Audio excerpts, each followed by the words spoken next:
La última, bueno, pero faltan cosas, ¿no? Claro, claro. Hola Dani, de nuevo. Mira, quedamos en la última pregunta que te decía que si tú pudieras volver a Venezuela y encargarte del proyecto de tu abuelo de la Casa del Artista con tu hermano, este, de alguna manera regresarías con tu bella familia, pero claro, siempre haciendo énfasis que es un proyecto de empresas privadas, que no tenga que ver Eh, nada con gobiernos pasajeros.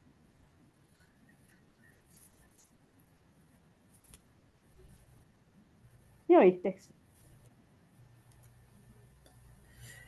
eh, eso es sí, esa es una pregunta bien, bien profunda y me pones en una, una situación complicada, pero te la voy a responder. Ha pasado mucho tiempo desde ese momento. Yo tengo muchos años en los Estados Unidos y ahora tengo un proyecto relativamente reciente, hace 6 años y medio, que es mi hija, Francesca, y creo que este es el mejor país donde ella pueda estar. Aun cuando fuera el Friedman y volviéramos, que no me proyecto ni me veo en Venezuela, por supuesto ahora no, y tampoco después. No seguiría el proyecto y estoy seguro que mi hermano tampoco, porque también tiene su vida acá. El momento que vaya a Venezuela, bueno, iré de visita a verlos a todos ustedes, por poder reunirnos y no sé, quizás en el futuro retirarme en Venezuela. Eh, pero no lo veo viable, no lo veo que realizara, que ocurriera ese supuesto. Claro, claro, pero en ese supuesto, vamos a suponer, existen aviones y de Miami para acá son 3 horas, 3 horas y media. Entonces tú podrías estar que si, un poquito aquí, un poquito allá, ¿sabes? ¿No? No hay ningún problema. Entonces vamos a partir del supuesto de que tú pudieras con tu hermano volver a tomar esa iniciativa y modernizarla. Entonces, ¿a ti te gustaría impulsar ese bello proyecto? ¿Cómo la modernizarías? ¿Cómo la harías realidad? Como te digo, tú no tendrías que vivir en Venezuela, podrías vivir en Miami, después ves poco a poco, claro, tienes tanta desconexión con Venezuela que no entiendes Venezuela ya, Sí, pero sí sería muy bonito que tanto tu hermano, tú como Alex, impulsaran y modernizaran ese proyecto. Tú, Daniel, ¿qué harías para retomar ese proyecto tan bello de tu abuelo en un supuesto que pudiera estar entre Miami y Caracas? bueno, vamos a partir de un supuesto que vamos a pasarnos por ese supuesto. Claro. Eh, Ciertamente lo que tú dices es así.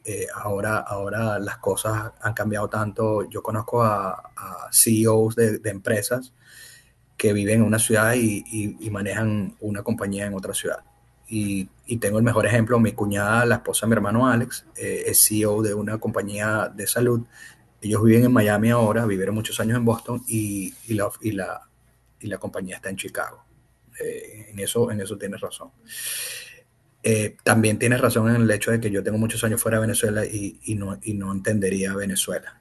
Eh, Tendría que tomarme un tiempo para entenderla y verla. ¿Okay? Pero bueno, sería solamente un proyecto. Si pudiera hacerse como originalmente era la idea, yo creo que, por lo menos hablo por mí, yo creo sí pudiera retomar el proyecto, pero que fuera original, lo que no sé cuánto tiempo me va a llevar, porque sería hacerlo prácticamente desde cero. Lo único que existe es, que vuelvo y repito, no sé si todavía existen las instalaciones o no, el terreno y un legado que no se pudo y el nombre. Entonces, bueno, sería refundarlo y hacerlo de cero. Eh, no sé cuánto tiempo me llevaría ese proyecto. ¿Okay? Básicamente, si se pudiera hacer, nada, el modernizarlo o ponerlo en la actualidad es que se seña, esté justamente ceñido a el original. Clínica, ambulancia, psicólogo, terapia, bingo para viejitos, o sea, eso sería lo que sería. Todo lo Tendría que que soñó tu abuelo y mejor. todo lo que, todo lo que mi abuelo vio importó y mejoró, porque obviamente hubo muchas cosas adicionales. Acuerda que él tuvo que también, de alguna manera, venezonalizar esa idea, porque son idiosincrasias diferentes y somos, a pesar de que todos hablamos español, cada país es distinto. Eso lo he visto yo en muchas oportunidades. ¿Okay? Eso es un Me, poco lo que habría. Me parece excelente, Dios quiera que sea así, y como te digo, puedes estar aquí y allá y te vas a volver a reenamorar de tu país. Mira, yo sí sigo aquí y de verdad que yo hablaba con un amigo que me decía que no hay nada más horrible que estar en el exilio y no poder estar aquí. Él quiere estar aquí. Y yo le decía, no, hay otro dolor más grande, que es el estar aquí y no reconocer a la Venezuela que fuimos. Pero como yo siento que eso va a terminar, pienso que gente como tú, como tu hermano, gente de valores, de familia, estudiados, son los que tienen que volver a impulsar a Venezuela en cada quien en su ámbito, ¿no? Entonces yo sí le pediría a Dios que ustedes pudieran regresar y hacer eso tan bonito, ese proyecto tan bonito de tu abuelo realidad, junto con grandes personas, lo podría ser Marcel Granier, podría ser Eladio Lares, podría ser, bueno, toda la gente de otrora que también tienen muchas ganas de regresar, ¿no? Y sería muy bonito. Ahora cuéntanos una cosa. Ahorita de repente tenías una revista, estabas en marketing, Doral, Live It Up, Doral, y ajá, empezaste con inmobiliarios, proyectos inmobiliarios, y ese cambio tan drástico, un poquito de eso. Bueno, primero hay que partir de cómo y por qué yo estoy en Estados Unidos hace 20 años. Eso creo que tiene que ser el comienzo de toda esta conversación para que entiendas un poco, ¿no? Eh, nosotros fuimos, lo dije en el segmento anterior, nosotros fuimos criados por inmigrantes, no mejor ni peor ni igual que cualquier persona que sea de familia de no inmigrantes. Sí, la coincidencia es que, bueno, con valores. Y cuando, cuando gana, cuando Chávez da el golpe de Estado fallido, mi abuelo materno, que obviamente tiene mucha experiencia en dictaduras porque vivió cuando Batista, que bueno, él dice que era una dictadura light, pero era una dictadura al final, y luego con el comunismo, con el miedo y el monstruo del comunismo. Eh, algo que quiero decir, él decía mucho que el comunismo era una de las franquicias más exitosas del mundo, porque donde entraba se expandía y era muy difícil sacarlo. Y creo que tenía razón. Eh, entonces, bueno, cuando Chávez da el golpe de Estado, mi abuelo, bueno, obviamente todo el mundo se impresionó y pasa la cuestión, el fallido, reconoce que hubo un golpe de Estado eh, y va preso. Y luego cuando viene el sobreseimiento a juicio, durante el gobierno de Caldera, él me dijo, ¿sabes qué? Ustedes los hemos estado formando, como mencioné anteriormente, nos hemos estado formando por el momento que ustedes tendrían que ir. Y creo que ya llegó el momento. Chávez ni siquiera era candidato, pero él recuerdo que tomó una hoja de papel y con su bolígrafo escribió como algo, vengo del futuro, esto es lo que va a pasar. Y ahí colocó que esta gente iban a desestabilizar el país, que esta gente iba a querer llegar democráticamente al poder, digo esta gente de Chávez las otras personas que lo acompañaron, y que iban a meterse en la vida política y que posiblemente iba a ganar, y de ahí en adelante todo lo que iba a pasar, concentración de poderes, etcétera, etcétera. Chávez gana, eh, yo tenía una compañía de imagen corporativa en esa época junto con mi papá, que para descanse, y bueno, hacíamos trabajo para diferentes empresas. Y nos tocó hacer parte de la imagen corporativa de un partido político para las elecciones donde gana Chávez, que se llamaba Acción Agropecuaria. Y nos contrata el hermano de Irán Gaviria, que después fue ministro de Agricultura, etcétera. Y bueno, le hicimos desde el logo, que era como un tractorcito, todas las reuniones, etcétera, porque bueno, ellos eran parte de eso, ellos apoyaban a Chávez. Fue muy difícil tomar la cuenta porque yo nunca estuve a favor de Chávez, pero bueno, era un trabajo. Y bueno, gracias a Dios no era directamente con él, era para un partido político X. Y me involucré mucho, nos involucramos mucho y empezamos a entender un poco cómo era la estrategia de ellos, etcétera. Y en un momento dado, antes de las elecciones, las encuestas daban ganadora a Sala Romer, pero las cosas que yo había visto, porque también fuimos a varios estados con ellos, porque había una persona que trabajaba con nosotros y yo era, vamos a decir, como el jefe de grupo. Eh, Organizamos. O sea, ya eh, tu papá te había ascendido de asistente motorizado a jefe de grupo. no, mi papá no había tenido la agencia, esa es una buena pregunta. Mi papá se había salido de la agencia porque sus socios lo traicionaron.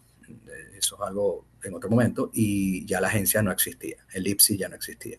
Y él tenía que seguir haciendo cosas. Y yo quería también hacer cosas. Y de alguna manera nos unimos para ayudarlos.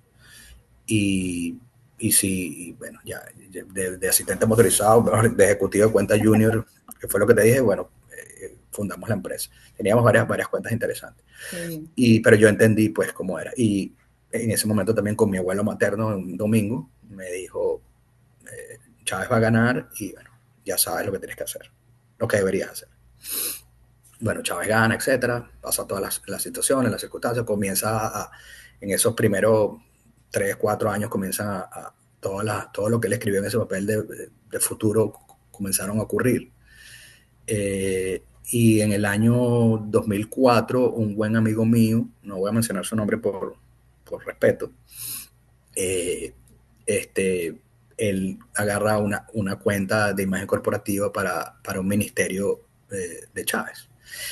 Y me contrata a mí, nos unimos de alguna manera para que yo fuera el que diera o sea, toda la ponencia, pues, toda la presentación de PowerPoint en esa época, que yo formara todo eso porque había que hablar con las personas que iban a estar involucradas, porque estábamos licitando por la cuenta. Bueno, yo obviamente fui vestido de traje, um, había un proyector con el laptop, etcétera.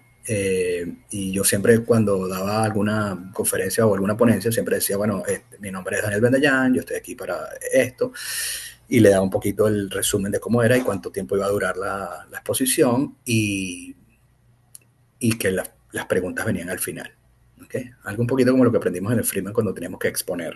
En esa época era rotafolio, etcétera. Y bueno, fue un desastre. Duró hora y 45, nunca pude terminar. Y bueno, nos llevaron, para hacer de resumen, nos llevaron al lugar de donde está el viceministro. Nos dijo ahí que era nuestro proyecto y nos puso condiciones.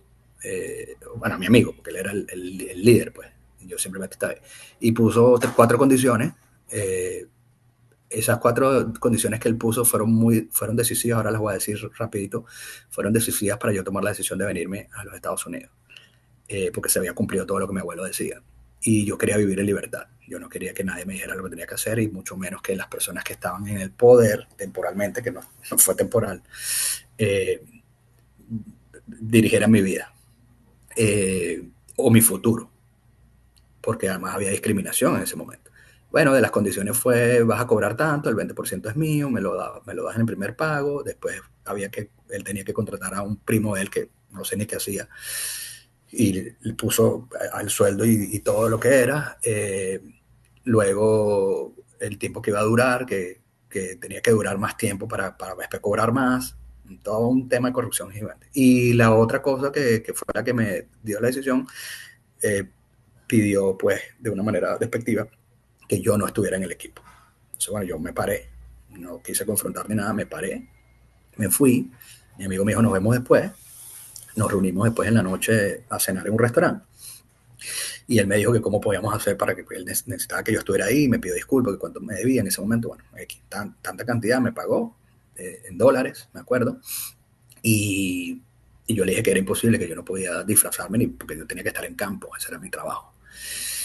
Y bueno, llegué muy, tú sabes, eh, muy consternado y molesto, o sea, una mezcla de sentimientos a mi casa.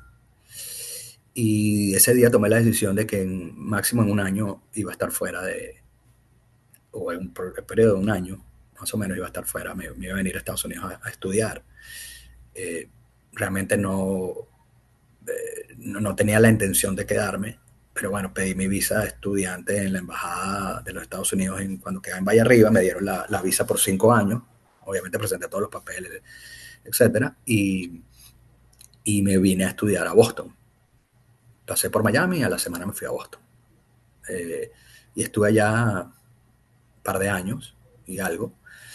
Y luego me sale una oportunidad porque Boston era muy frío, me encantaba, pero yo trabajé en una agencia de publicidad pequeña, pero Boston no era el lugar para la publicidad. Y bueno, llego a Miami, me contratan para Doral News, que tú lo mencionaste, que fue un periódico comunitario muy importante en la ciudad. Y bueno, me tocó un poco trabajar la imagen corporativa. Cuando llegué hay algo que se llama Media Kit, que es la descripción pues de la línea editorial, tarifa, publicación, tema, perfil de lectores, etcétera, etcétera. Eso no existía en ninguno de los medios aquí. Aquí había un periódico para una comunidad que era el venezolano, que tenía más tiempo, que por cierto, lamentablemente su fundador y presidente, Osvaldo Muñoz murió hace algo así como una semana en España, eh, y yo iba a trabajar con él. Me habían hecho todo para que me entrevistara con él y con una persona a la que tengo muchísimo aprecio y respeto, que después de los años se convirtió en mi cliente en el área inmobiliaria. Silvia Bello era la vicepresidente del periódico. Y hablé con ella y me dijo, no, mira, no hay ninguna vacante. También me conecté con otra persona que era el dueño de Doral News, Carlos Herráez, y él me dio trabajo. Y bueno, hicimos Miri aquí nuevo, yo quería irme mucho más allá, era bilingüe, y bueno, empezamos a crecer, a crecer, a crecer. Yo comencé como ejecutivo de cuenta, te lo digo la verdad. Y bueno, aprendí, alguien me formó y comencé y empezamos a inventar cosas y bueno, llegamos a hacer un periódico súper grande, ediciones aniversarias que eran en marzo de 120 páginas, 2 cuerpos, que obviamente eso está basado también en los anunciantes. Y amé lo que hacía, me iba muy bien. Lo digo con humildad, pero bueno, llegué a ser en el área, llegué a ser el número uno como ejecutivos de ventas, etcétera. Y bueno, fue una época muy bonita. Eh, el dueño decide vender o unirse a un supuesto emporio, eh, y bueno, eso fue algo, ese es un tema más largo. Nada funcionó y bueno, eso al final terminó malísimo. Y bueno, se acabó el periódico. Yo hacía algunas asesorías para clientes de publicidad, pero no era suficiente porque me estaba dedicando más al periódico. Yo tenía la licencia de real estate, de agente inmobiliario, porque algunos amigos y alguna de mi familia tienen algunas inversiones y bueno, yo de alguna manera los ayudé a comprar cosas, etcétera, pero yo no ejercía tanto. Um, un gran amigo mío me dice, un gran amigo mío que es el Senior Vice President de ventas de un grupo de desarrolladores que es bien importante aquí, que se llama Terra Group, mi amigo Andrés Márquez, me dijo, tengo una vacante en un proyecto que era en Doral de preconstrucción, que se llamaba Neovita Doral, para lo que llaman in-house o agente en piso. Eh, yo en ese momento tenía la licencia inactiva, me dijo actívala y vamos a negociar y vamos a ver. Y bueno, ahí comencé como in-house en bienes raíces. Eso fue hace, sí, ya tenía eso fue hace por lo menos 8, 9, 10 años atrás. Yo diría 10 años atrás. Y ahí comencé y después con el tiempo, bueno, haciendo más General Real Estate, como se llama acá, y hace 5 años mudé mi licencia porque uno necesita un broker para la licencia, a una compañía familiar, único dueño, que tiene una compañía que tiene 99 años, que se llama Kais Company, se escribe Keyes con K-Y, y ahora estoy acá. Me encanta lo que hago, Y uno de los cambios, aparte de ser tema fortuito, también yo quería más tiempo, necesitaba más tiempo para estar con mi hija y mi esposa. Y, y este oficio o esta profesión muchas veces te permite jugar un poco con el tiempo. Entonces, bueno, me puedo ir de vacaciones con ella, eh, obviamente estar en todos los actos y todas las cosas de ella, y en cosas familiares, pues. Y esto me lo permite. Eh, el marketing y la publicidad seguramente no me hubieran permitido. La única cosa que, bueno, que aquí trabaja todos los días o cuando sea necesario. Aquí no es de lunes a viernes, aquí es todos los días, a veces un domingo tiene mucho show, etc. Pero me encanta y sigue estando dentro de la rama que yo comenté de vender servicios, porque aquí tú no vendes casas ni alquilas casas o apartamentos o locales comerciales, es un servicio porque hay otros profesionales también que pueden ser elegidos y no tú. Entonces, bueno, de alguna manera sigo en eso y lo digo también con muchísima humildad, he logrado en los últimos 3 años estar en el top 10 de agentes de la compañía. Eh, Así que eso es un poco lo que hay. Tú sabes que me recuerdas mucho. Una vez que yo era muy mala en matemáticas y casi no me gradúo, Sí. porque no, ese 9,5 bueno, me lo regaló Golafi para ser realmente sincero. Entonces él se me quedó viendo un día y me dijo, saliste en la UCAP, ¿no? Porque yo no, yo era de humanidades, yo no era... y te voy a decir algo, hay gente que nace con estrella y hay gente que nace estrellada. Tú naciste con estrella, porque fíjate que donde tú llegas, siempre eres el mejor, siempre te apasionas por ser el mejor, también es algo que tu familia Gracias. te ha No, inculcado. no Entonces totalmente así, pero gracias. no tienes que ser humilde. Échatelo muchísimo. Entonces, te quiero preguntar algo. Ahorita que vives allá y tienes tu chama Francesca, ¿qué le inculcas de Venezuela? Ella habla español, ustedes comen arepas, pequeños. ¿Cuál es tu conexión con Venezuela? Porque tu esposa también es caraqueña, ¿verdad? Sí, bueno, yo estoy casado hace 10 años. Mi esposa, eh, su nombre oficial es María Daniela Giampapa Solami. Ella no le gusta el María, entonces la llaman Daniela. Entonces, bueno, empezar por ahí como que Daniela y Daniela. Nos conocimos, ella es periodista, nos conocimos ella era la directora editorial de una revista que no sé si está todavía funcionando. Y bueno, obviamente nos veíamos en eventos sociales, eventos públicos y obviamente eventos de inauguraciones de nuevos lugares, porque bueno, eso era un lead para agarrar la cuenta y uno lo normal, cubrías el evento, lo sacabas en las partes sociales y después, mira, ¿cuándo puedo venir para que hablemos de publicidad en el periódico, en los impresos? Y nos presentó su prima y bueno, y empezamos siendo amigos. Eh, y bueno, después, bueno, obviamente ya sabes Ok. dónde terminamos. Hace 6 años y medio nace nuestra hija, bien deseada Francesca, y Francesca es una niña súper inteligente, bueno, es gifted, como le dicen aquí, y fíjate, volviendo un poco atrás, yo no era muy bueno en física y en química. Sí, Eh, no salía eso. era, Esos bueno, experimentos de objetos no nos salían, Daniel. era bueno exacto, era bueno en matemática, pero no me gustaba tanto la matemática, también me costó la matemática en bachillerato, Sí, eh, con el profesor que además le tengo muchísimo aprecio y respeto, José Bolafi. Eh, este, pero, pero soy bueno en números, ¿okay? Por eso creo que hice también administración. Mi hija Francesca es buenísima en matemáticas, por lo menos en números, y es tan buena que por ella, ella ahorita pasó primer grado, comienza esta semana, y mi hija está multiplicando, porque ella quiere, y yo no la puedo parar. No wow. la puedo parar, pero tú sabes, la puedo llevar. Y es una cosa que, o sea, en serio, y lo hace con una facilidad, y entonces suma, entonces bueno, siempre suma, resta, suma, resta. Entonces, bueno, lidiamos con eso. Contestándote la pregunta, yo no soy mucho de arepas, ni cosas venezolanas, pero recuerdo que cuando viví en Boston, En Boston no hay nada. Entonces era la nostalgia. Entonces, si yo, cuando yo iba a Caracas, que muchas veces, bueno, la mayoría de las veces nos veíamos, si iba a Caracas, tú y los otros amigos que tú mencionaste que están en Venezuela, yo me traía un cargamento de chucherías. Eh, y tenía esa nostalgia. Y era donde yo vivía en Boston, solo un supermercado vendía harina pan. Y cuando nos reuníamos con venezolanos, era arepa. Cuando me mudo a Miami, aquí yo creo que hay más chucherías que allá en este momento. De hecho, un muy buen amigo mío es uno de las personas de venta y además administrador de esa empresa.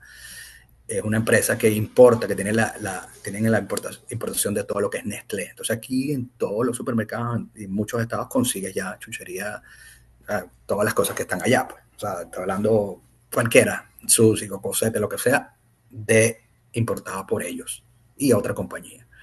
Entonces mi hija ama un cocosete, mi hija ama un sushi, porque además este amigo Ricardo Bermúdez, tengo que decirlo, siempre nos regala, mira, muestra, para que se lo digas a tu hija. Más somos muy, muy buenos amigos. Entonces mi hija ama el cocosete, ama el sushi, ama la samba de fresa, más que la de chocolate. Qué increíble. De vez en cuando hacemos arepas, pero Ok, también yo me crié con cubanos, entonces también le gusta la comida cubana. ok. Eh, Le encanta una cosa con salsa, y bueno, también las cosas acá. Y por el otro lado, mi esposa Daniela, de familia, su papá murió, yo no lo conocí, pero su papá y su mamá son de Sicilia, de Italia. Y bueno, en mi casa obviamente no se come mac and cheese. A Francesca no le gusta, entonces en mi casa el mac and cheese es pasta con mantequilla y parmesano pecorino. Ok, un poco eso. Entonces, y nosotros le hablamos siempre a Venezuela, le hablamos de los orígenes. Eh, ella es muy inteligente, pero hay cosas que en el tiempo no entiende, pero bueno, le hemos mostrado fotos, por lo menos yo del colegio, del Friedman, fotos de mis amigos, fotos de pequeños con el uniforme, ese tipo de cosas. Eh, ¿Y habla español? Nosotros nos propusimos que en la casa hablamos español, Ok.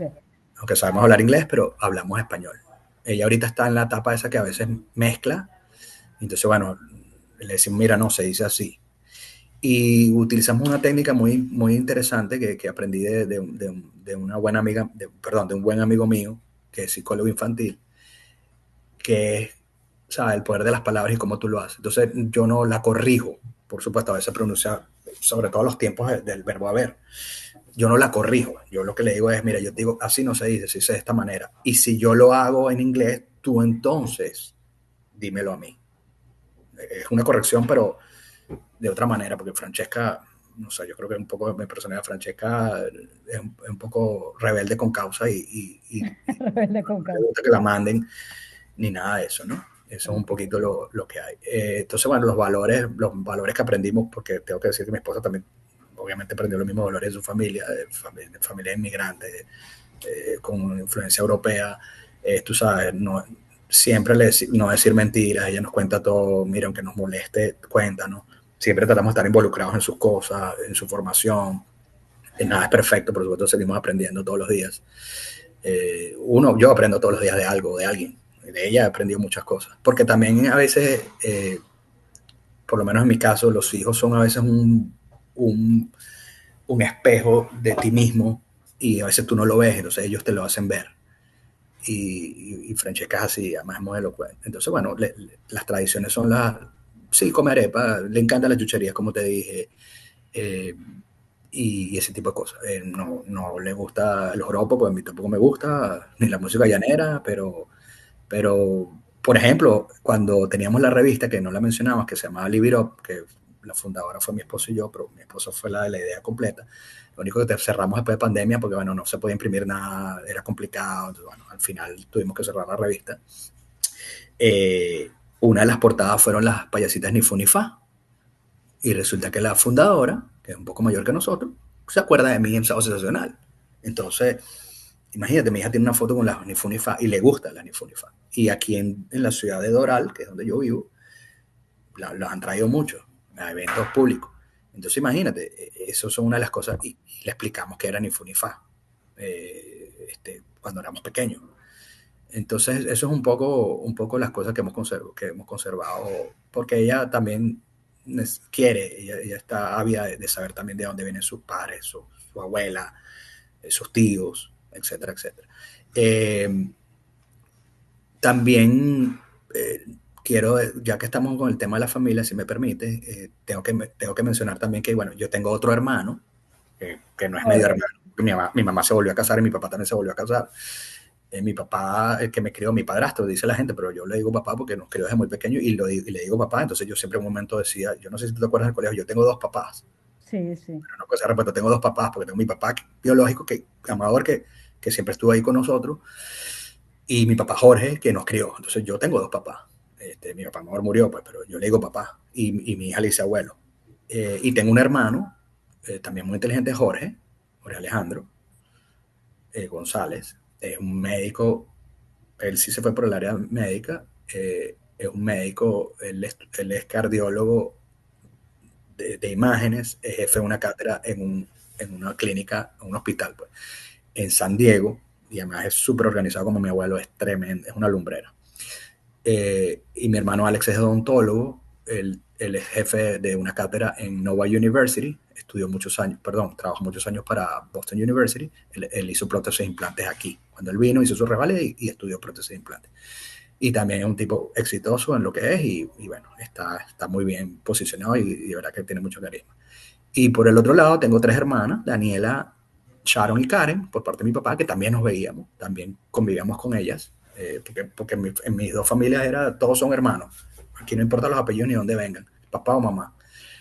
Daniela es administradora, especialista en compras, vive en Madrid hace creo que 3 años, trabaja para una importadora de vino bien importante, está ya feliz. Sharon vivía en Canadá, es chef, su esposo es chef y ahora está en Marbella, se mamó también del frío, como digo yo. Y Karen, que es la menor, Karen tiene como 38 creo, tiene una hija, Emiliana, mi sobrina, ella vive en Caracas, trabaja para la CAF hace ya 10 años. Entonces, eso es un poco de todos los 6 hermanos, 5 estamos fuera de Venezuela. Mira, En Dani, aunque no creas, nos quedan 6 minutos. no hay Entonces, problema. fíjate, yo más que todos estos programas lo estoy haciendo para honrar a nuestros profesores del Colegio Emil Friedman y bueno, para nuestros compañeros también, ¿no? Porque de hecho quiero entrevistar a todos los que han sido más exitosos y que, como dijo Bolafi, nacieron con estrellas. Entonces, me encantaría, para cerrar, Sí. que enviaras un saludo a los profes que más te hayan marcado y bueno, un mensaje final que la audiencia, cómo quieres que te recuerde. Como dice Daniel Bendayán, es, además del nieto Amador, además del nieto del señor Muñiz, también cómo quieres que te recuerden y bueno, saluda a los profesores que todavía están pendientes de nosotros, como ángeles. Son muchos profesores porque yo creo que todos marcaron una etapa de nuestras vidas. Y no quiero, o sea, si dejo de nombrar a alguno, discúlpenme, pero tengo que empezar por Elda Otero, que fue nuestra profesora de primer grado. Lo Todavía tengo máximo. contacto con ella, había aquí en California. Ella es como parte de mi familia, ¿sí? Muy amiga de mi familia, muy amiga de mi mamá. Su esposo, como dijera, perdón, su esposo fue paciente de mi abuelo Muñezcano. Y bueno, me acuerdo de ella, por supuesto, Bolafi, Hugueto, eh, Dunia, Maldonado, que para descanse, o sea, todos ellos fueron importantes en su área y siempre los vamos a recordar y uno después con los años dice, hoy, ¿sabes? Lo aprendí aquí, lo aprendí allá. Pero era gente muy humilde y muy estricto, pero gente que estaban formando personas con excelencia. Porque si estabas ahí tenías que ser bueno y si no, bueno, te tenías que ir.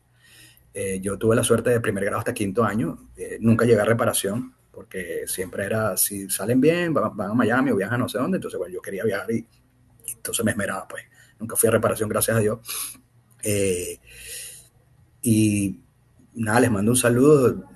No sé, yo soy simplemente uno más, aunque obviamente fueron muy importantes y nada, les mando un súper saludo y un cariño y espero que todos estén bien. Y la parte final, ¿cómo quiero que me recuerden? Nada, Daniel Bendayán, un exalumno del Friedman, venezolano de nacimiento, y nada, como un ser humano, como una persona que siempre ha querido aprender, siempre ha tratado de darle lo mejor a las personas. Eh, Son muy amigueros y son muy buen amigo, y nada, Me simplemente como un consta, ser humano y una persona sencilla. me consta. Oye, Dani, mira, ha sido un honor de verdad. Es una de las entrevistas más lindas que he hecho, igual que a Gracias. Alfonso López Cholet y a Nicola Furnari, y a Nadela también la entrevisté, pero no por video. Y de verdad Sí, los quiero mucho, los recuerdo mucho. Y de verdad quisiera que en esta nueva Venezuela por nacer, los venezolanos que la guíen a ese nuevo destino sean venezolanos como tú. Entonces, bueno, gracias. te dejo, transmitimos Gracias por... por la entrevista, un honor, un placer. Qué bueno que podamos ir en contacto y bueno, saludos Claro a que sí. todos. Espero la entrevista les guste y nada, a la Dale. orden aquí en Miami para cualquier cosa que necesiten de ¿Cómo se llama inmobiliario. tu agencia de Realtor? Kais, Guy. se Bueno, escribe Keyes, sí, Keyes. perfecto. Pero Bueno, si me buscan en Google, aparezco yo como Realtor y aparecen mis contactos. Es chévere. público, yo no lo hice privado porque Bien. no Entonces, amerita. bueno, transmitimos por Costa del Sol FM 93.1 desde Guiria, Estado Sucre, y por Caiga quien caiga. Gracias, Dani. Un abrazo. Dale, gracias. Cuídate mucho. Chao, igual.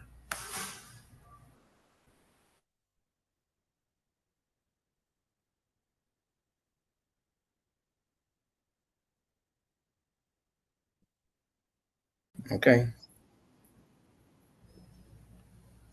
Buenas tardes, buenas noches, buenos días, dependiendo de dónde y cuándo nos escuchen. Mi nombre es Dayana Cristina Duzoglu y esto es Fénix Digital, transmitiendo desde Costa del Sol FM 93.1, desde Huiria, Estado Sucre, y también desde el portal de mi querido amigo Ángel Monagas, Caiga quien caiga, el portal más relevante del sur de la Florida.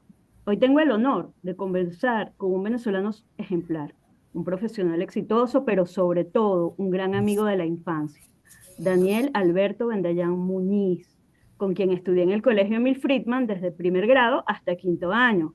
Nos graduamos juntos y compartimos amigos muy especiales con los que estamos en contacto hasta el día de hoy, como Rodrigo Bolrón Pedrique, Ana de Iriza, Carlos Bañuls, Gerardo Lozada, Carlitos Negretti, Guillermo Willy Vez, Carlos Iván Mérida, Juan Jorge Blanco, Sanani, y bueno, podría estar aquí todo el día en eso. Daniel es caraqueño, licenciado en Administración con máster en Mercadeo y tiene una sólida trayectoria en publicidad, imagen corporativa y asesoría inmobiliaria en Miami. Fue gerente de ventas del Doral News, creador de la exitosa revista Live It Up Doral, y ahorita es agente inmobiliario. Es, como sabemos, el nieto mayor del gran venezolano Amador Vendallán y también de Reinaldo Muñiz, un excelente médico cubano que dejó una huella muy grande aquí en Venezuela. Bienvenido a Fénix Digital, querido Dani. ¿Cómo estás? Un honor tenerte en mi podcast. Hola Dayana, el honor es mío. Gracias por tenerme acá y vamos a tener una conversación bien grata, tal cual la conversamos. Mil gracias por tenerme acá y bueno, vamos a empezar el show. Claro que sí. Esto no es un show, esto es más bien un reencuentro de Realmente, grado B. ciertamente, es un reencuentro, Sí. ciertamente. Cuéntame una cosa, Dani. ¿Cómo llegaste a nuestro querido colegio Emil Friedman y qué experiencias marcaron tu paso por allí?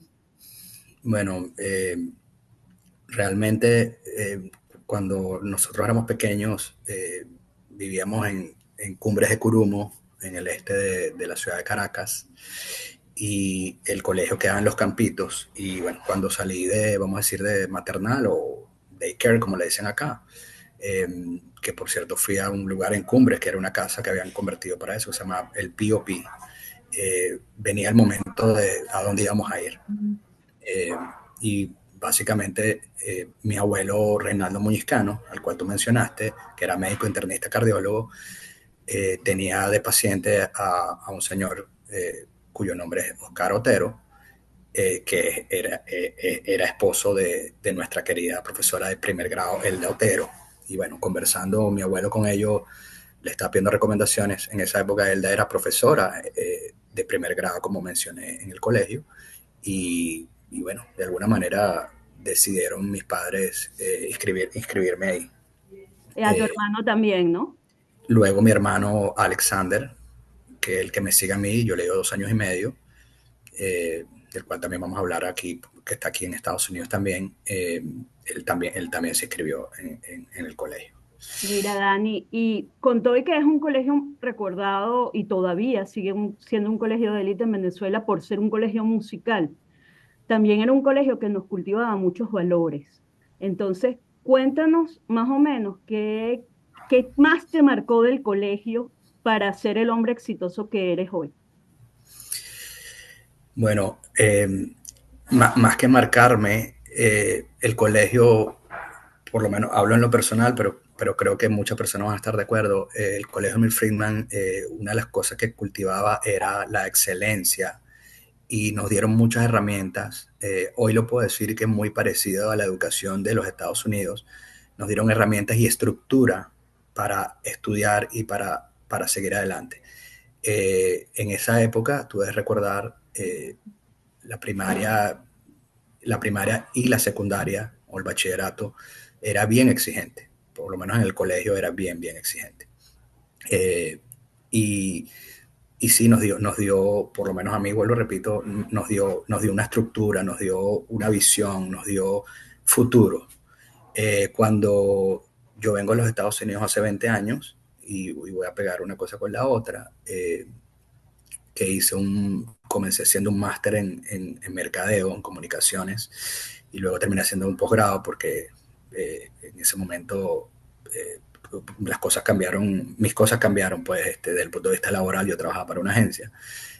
Ahí me di cuenta la estructura, cómo era la estructura en este país, pues de estudio. Antes de poder entrar a una universidad, uno tenía que hacer aquí, todos los extranjeros que no tuviéramos un título de high school o de bachillerato acá, tenían que hacer, siempre tienen que seguir haciéndolo, un examen que se llama TOEFL, que es un examen para las personas extranjeras. Eh, y es un poco como la prueba de actitud académica, que no sé si todavía existe en Venezuela. Y bueno, tenía que hacerlo y cada universidad tenía un puntaje. Bueno, yo lo hice, logré entrar en BU, en Boston University, y luego el primer semestre me cambié a Cambridge College, que era un college pequeño, una universidad pequeña, pero estaba dentro de los recursos porque BU estaba muy caro. Ahí me di cuenta que todo lo que nos habían enseñado, ese legado del colegio, había sido fructífero y lo entendí pues después de muchos años. Mira, Dani, ¿y por qué estudiaste mercadeo, hiciste posgrados en esa área profesional de comunicaciones? ¿Tiene algo que ver por haber crecido prácticamente en los estudios de Venevisión con tu abuelo, Amador, quizás para rescatar un poquito ese legado? Bueno, esa es una buena pregunta y te lo voy a decir o sea, cómo fue esa decisión. Recuerda que nosotros cuando estamos en bachillerato, más o menos en tercer año, cuarto año, ya empezamos a ver qué queríamos estudiar. Había gente que estaba muy definida en lo que quería estudiar. Yo quería estudiar medicina. De hecho, cuando hice la prueba de la central, que fue la única prueba que hice, la, de ingreso, salí en medicina. Y quería ser médico por mi abuelo Reinaldo, mi abuelo materno, pues que como mencioné, era un médico prominente, un médico, un internista cardiólogo. Pero también tenía la influencia, tal cual como tú lo dijiste, y también mi padre, que paz descanse, Amador Bendayán Cabrera, tenía una agencia de publicidad que se llamaba Elipsis Publicidad, que fue una agencia de tamaño mediano. Eso está catalogado en facturación y en número de empleados.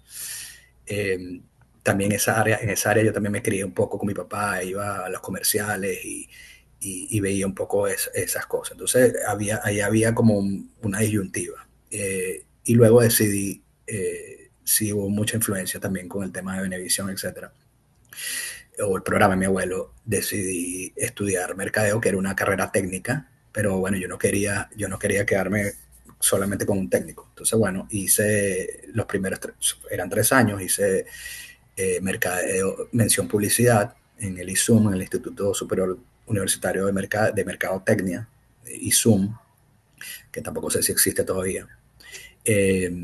y después hice un semestre adicional porque tenía todos los créditos, la mención de investigación de mercado.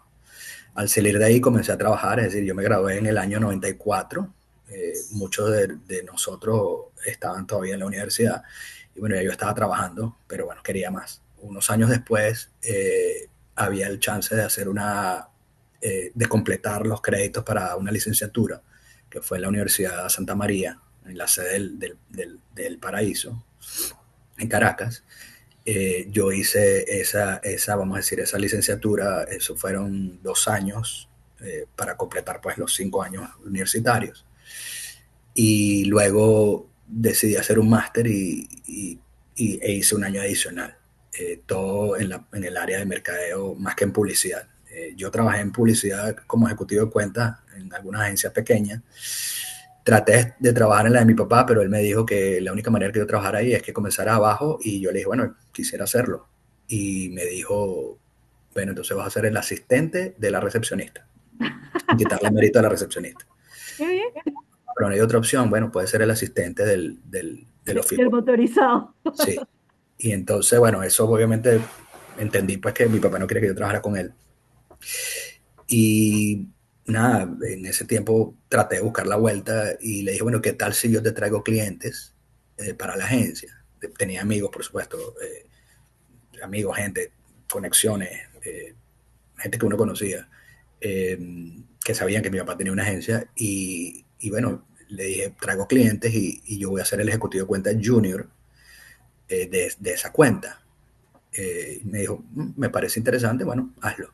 Bueno, me tardé unos meses y llevé como 2 o 3 clientes y así fue como yo me formé. Siempre me ha gustado la venta de servicios, básicamente, que es un intangible. No, nunca hice, no sé, nunca vendí pantalones, nunca vendí celulares, nunca vendí nada de ese tipo de cosas. Y me mantuve siempre en el área de servicios. Sí, bueno, eso nos dice perfectamente que has sido un chamo self-made a pesar bueno, de ser el nieto mayor de Amador Bendayán y de tu abuelo Reinaldo Muñiz. Ahora, fíjate una cosa, te voy a hacer dos preguntas sobre tus dos abuelos. Sí, Primero, sobre Amador, que bueno, sabes que para todos los venezolanos es muy significativo y el 4 de agosto, hace poco, cumplió 36 años, ¿verdad?, de fallecido. sí, él falleció en el año 89. Uh-huh. Exacto. Quisiera que nos compartieras cuáles son los recuerdos más valiosos que guardas en tu memoria con él, cómo era tu abuelo como ser humano, como abuelo. Y también háblanos un poco de tu abuelo materno, que es Reinaldo Muñiz, que fue un médico Muñiz, prestigioso, ah, Muñoz, no, un médico prestigioso, fue el médico de don Diego Cisneros y también tiene, Muñiz. ah, Muñiz. Correcto, correcto. Ok, y fue el médico de don Diego Cisneros y también tiene una historia de inmigrantes bien interesante. ¿Nos puedes relatar sobre tus dos abuelos? Sí, eh,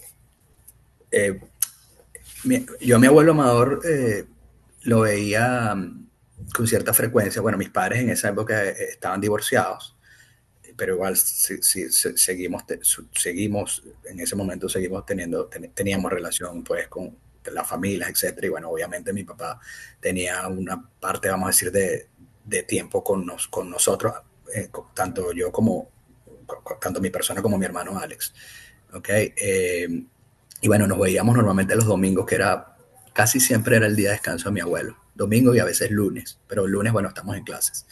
Entonces, por lo menos mínimo una vez al mes, casi siempre era, casi todos los domingos o cada 2 domingos, íbamos a almorzar con mi abuelo, con mi abuela Carmita, le decían de cariño. Íbamos a comer a casa de mi abuelo. Mi abuelo en esa época vivía en la calle Miranda del Paraíso, en la quinta, pues en la casa Coacoe.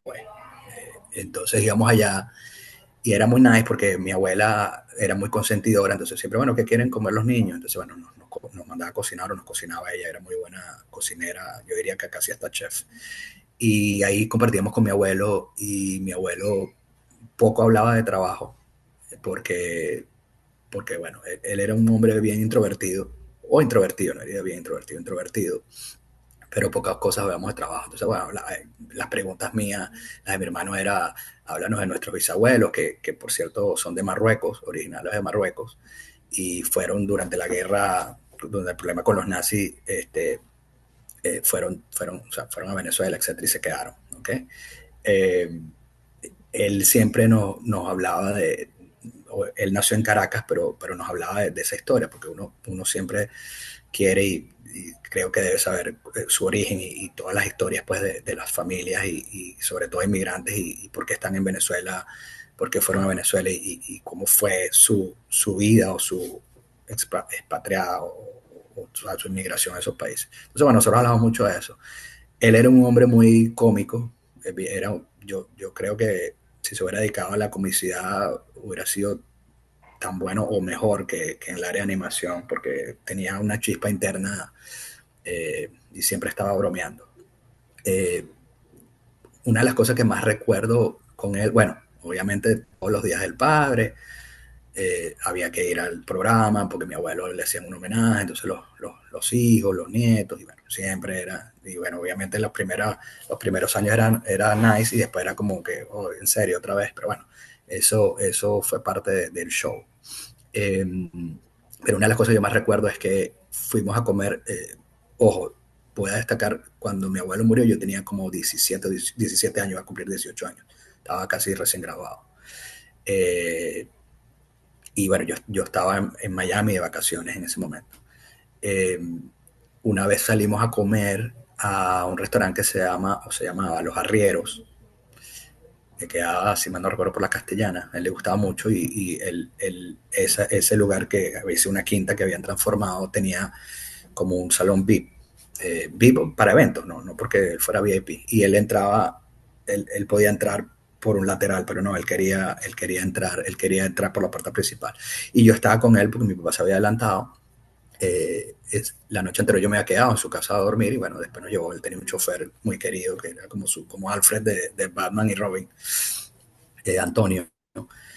Y bueno, nos llevó y cuando llegamos ahí, desde el momento que entramos hasta el momento que nos sentamos en la mesa, pasaron aproximadamente 45 minutos porque todo el mundo quería una foto con mi abuelo y mi abuelo decía, no, yo tengo que, no, abuelo, pero vamos, no. Y la viejita, el viejito, todas las personas, él era muy popular. Y eso es una de las cosas que más recuerdo y, y sobre todo la humildad con la que manejó esa fama. Eso me impactó y me forjó pues para el futuro. Él siempre decía que, bueno, que si íbamos a hacer algo, no importa lo que fuera, que tratáramos de ser los mejores o los más buenos y que si llegábamos a ser famosos o llegáramos a tener ciertas cosas que lo tomaron con mucha humildad porque de lo contrario íbamos a cambiar y nos íbamos a desenfocar y nos iban a ver mal. Eso es una de las cosas que más recuerdo de él. Ok, ahora háblanos de tu abuelo Reinaldo. Mi abuelo Reinaldo, yo le decía Abu, mi abuelo Reinaldo Muñizcano, originario de Cuba. Mi familia materna, todos son exiliados cubanos. Ellos llegaron a Venezuela en el año 61. Él formó una parte importante en mi crianza y vamos a decir en nuestra formación, porque fue más que un abuelo, estuvo siempre ahí pendiente y inculcándonos valores. Mira, ustedes tienen que ser buenos, ustedes tienen que ser excelentes, siempre nos inculcó, tienen que estudiar, tienen todas las oportunidades, etcétera, etcétera, etcétera. Él era fue un médico muy prominente y muy buen médico, excelente, un diagnóstico era impresionante. Sí, como tú dijiste, fue médico privado de don Diego Cisneros. Don Diego Cisneros venía a Estados Unidos donde estaban los mejores tratamientos, pues y él le pagaba todo y lo decía, no, doctor, tiene que venir conmigo y vamos a decir que lo contrataba y venía para que él escuchara todos los diagnósticos y todas las cosas que se iban a hacer porque era su médico de cabecera, cuando médico de cabecera tenía un significado súper importante. Aquí lo llama médico primario, pero obviamente no es lo mismo, ni la misma mística, ni mucho menos. Eh, él, la historia de ellos es bien impresionante porque mi abuelo tenía 38 años, ya era un médico formado en Cuba, tenía su casa propia, la casa de sus padres, 2 o 3 autos, tú sabes, porque se graduó muy joven, se graduó a los 17 años. Eh, de bachillerato y después como allá hasta la carrera también era unos 5 o 7 años. Pero igual, él hizo, era muy bueno e hizo mucho. Y él tenía una paciente que era la cónsul de Venezuela en Cuba, que se llamaba Josefina Che, no tiene nada que ver con Che Guevara, y le dijo, mire doctor, esto se va a poner difícil, aquí viene el comunismo, yo puedo ayudarlo a que saque algunas fotografías, algunos libros y sobre todo los títulos universitarios por valija diplomática, no puedo sacar más nada, no puedo sacar dinero, etcétera. Y hay que irse y diga dónde se va a ir y yo lo ayudo, lo voy a invitar a un congreso médico en Venezuela y ahí usted se queda. Él llegó en junio del 61 y mi familia llegaron el 10 de julio del 61. Llegaron, él viajó en avión y ellos viajaron en barco por Puerto Cabello y se radicaron en Valencia, en el apartamento de un amigo de mi abuelo, que imagínate, un apartamento, 3 habitaciones, pero ahí dormían 9 personas, entre niños y adultos. Y en esa época, para salir le dieron chance a la gente que saliera, que se fuera, obviamente tenían que dejar todo, dejaron todo, muebles, casa, dinero en el banco, joyas, todo está intervenido. Y en esa época tenían que pagar $1,000 por persona. Estamos hablando hace 60 años atrás. $1,000 por persona. Él no tenía el dinero porque además estaba intervenido y le pidió el dinero a un amigo que vivía en Venezuela, que le dijo que se lo iba a pagar. De hecho, me dice que con los años se lo pagó. Eran $9,000.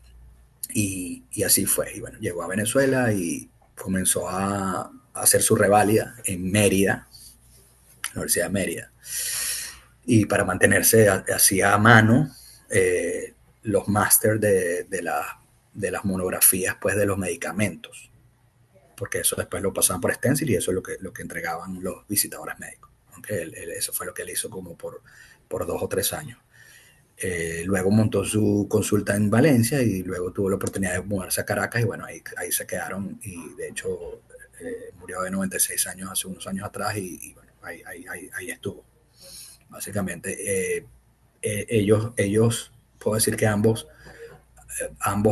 abuelos y ambas familias, había una frase muy cómica, bueno, no cómica porque es una frase bien seria, pero una cosa que siempre recuerdo, que mi abuelo nos dijo que mis hermanos mis hermanos salieron antes de Venezuela, de Venezuela, antes que yo fui el último, en el 2005, hace 20 años que estoy en Estados Unidos. Él nos decía en el almuerzo, mire, realmente no sé si fue sin querer queriendo o con propósito, más que a propósito, con propósito, pero a nosotros, a ustedes los formamos inmigrantes y siempre los formamos con el temor de que llegara el comunismo o una dictadura a este país y se tengan que ir. Entonces les dimos algunas herramientas, no todas, algunas herramientas para que puedan subsistir y puedan salir adelante en otro país. Y al final así fue, al final así fue. Logramos pues salir adelante y ya. Y esas son de las cosas que más recuerdo. Ambos nos dieron mucho amor y mucho respeto y muchos valores familiares que creo que hoy en día hay un poco de falta en ciertas familias, hay falta de eso. Uh-huh. Bueno, sí, fíjate que te comentaba fuera de esta reunión que mi abuelo materno también trabajó en la clandestinidad con el doctor don Diego Cisneros y repartían panfletos para tumbar la dictadura de Pérez Jiménez. Y lo más seguro es que haya conocido a tu abuelo materno. Entonces, Seguramente. exactamente. Entonces, y nosotros estudiábamos y quizás ni idea de que nuestras familias puedan haber tenido un vínculo, ¿no? Mira, te quiero hablar sobre algo que para mí es muy especial, que es cuando tu abuelo Amador funda la Casa del Artista. Uh-huh. Últimamente hemos visto que muchos artistas venezolanos están en el exilio o en Venezuela en condiciones horribles. Por lo menos Nora Suárez en estos días estaba pidiendo plata por su salud y hoy hace un día la hija de Eduardo Serrano también, porque ya no pueden costear.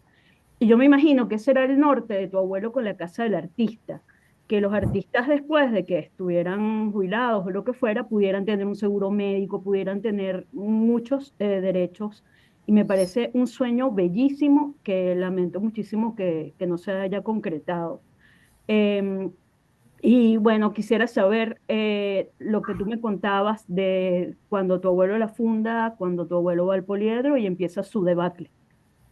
Sí, esa pregunta es bien interesante y bueno, voy a contarte un poco cómo es. Mi abuelo Amador vivió unos años en México, donde hizo varias producciones cómicas eh, que muchas personas la han visto películas. ¿Okay? Él nos contaba que al principio fue muy complicado porque los directores, los mexicanos son bien nacionalistas, siempre lo han sido y creo que por eso han sobrevivido con el tiempo. Y él, bueno, él era el único venezolano pues en ciertas producciones, estoy hablando con Cantinflas, con María Félix y muchos otros, ¿no? Y él contaba que la primera vez, bueno, obviamente se aprendió todo el guión y, bueno, el director lo interrumpió 5000 veces, de que no era así, el venezolanito etcétera, etcétera, etcétera. Él en lugar de frustrarse, lo que hizo fue, bueno, ¿sabes qué? Ok, lo voy a hacer como tú digas. Entonces esa noche estudió más todavía y de alguna manera trató de, no de ocultar, pero de neutralizar el acento venezolano.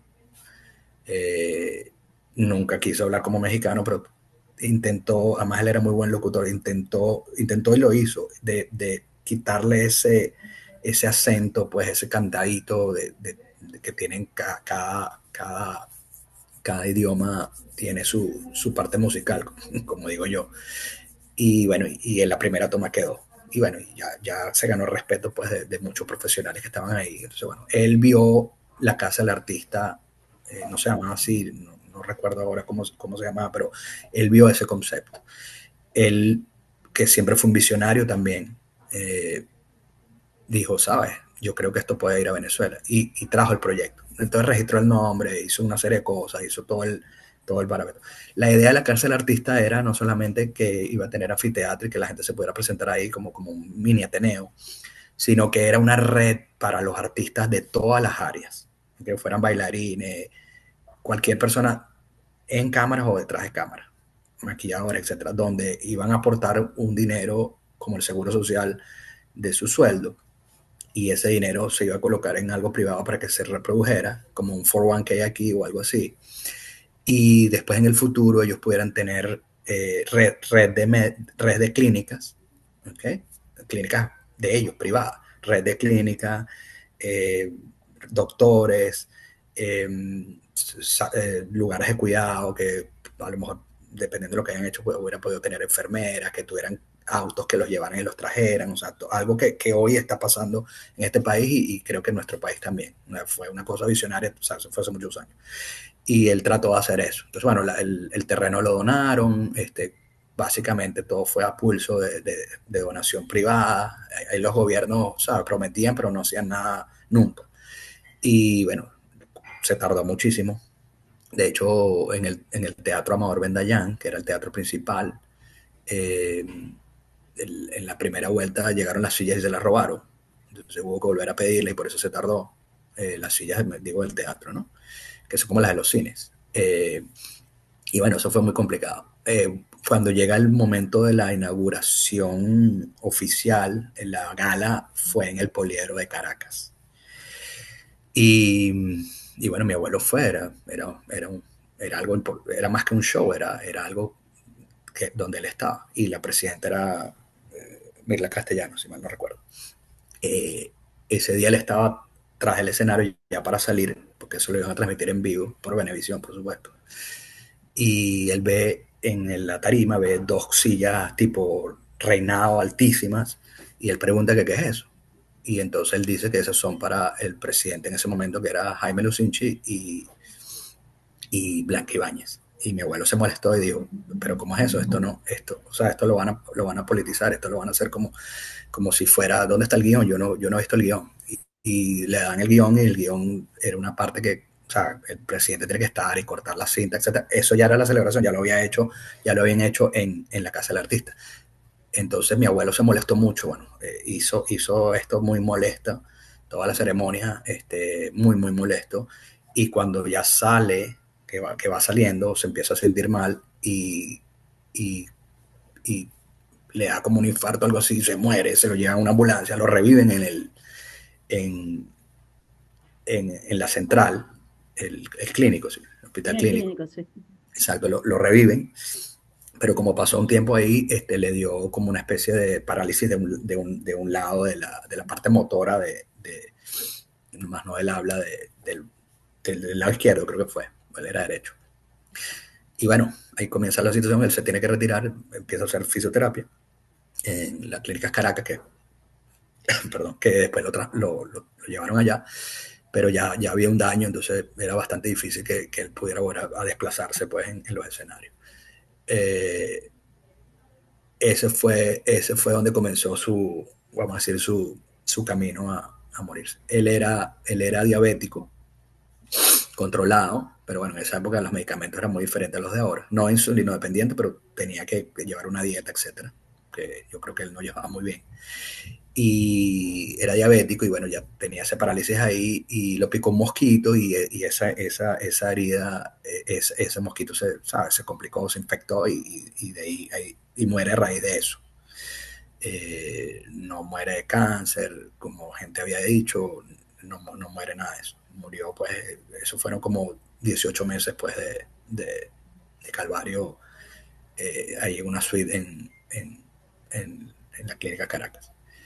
El día que muere yo estaba aquí, como dije, vacaciones, nosotros estamos aquí vacaciones y mi papá me llamó para decirme que mi abuelo había muerto y bueno, que si quería tomar un avión iba, pero yo le dije, no, papá, bueno, sí, yo quiero ir. Y mi papá me dijo, no, no hace falta, no te preocupes, ya tuviste a tu abuelo, mira, sigue disfrutando, trata de disfrutar tus vacaciones, no vale la pena que vengas, que vengan, Alex y yo, y realmente nos fuimos. Ok. Eh, Eso es un poco la historia de la Casa del Artista que, bueno, que vuelvo a repetir, no sé cómo está ahora, yo tengo 20 años fuera y 9 años que no voy a Venezuela. Eh, Así que eso es un poco la historia, la historia pues de la Casa del Artista. Ok, mira, quería decirte algo. Me parece muy bien. Sabes que una Venezuela nueva va a nacer muy pronto.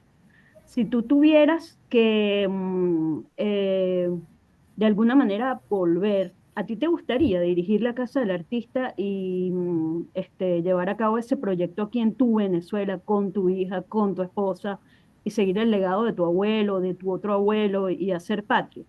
Y bueno, vamos a dejar esta pregunta para la próxima tanda de 40 que es en 10 minutos, ¿ok? Ok, Dale, y la pegamos. perfecto. Un besito. Déjame grabar aquí. Ya va. Cerrar. Ok. Cerrar, cerrar, cerrar, cerrar.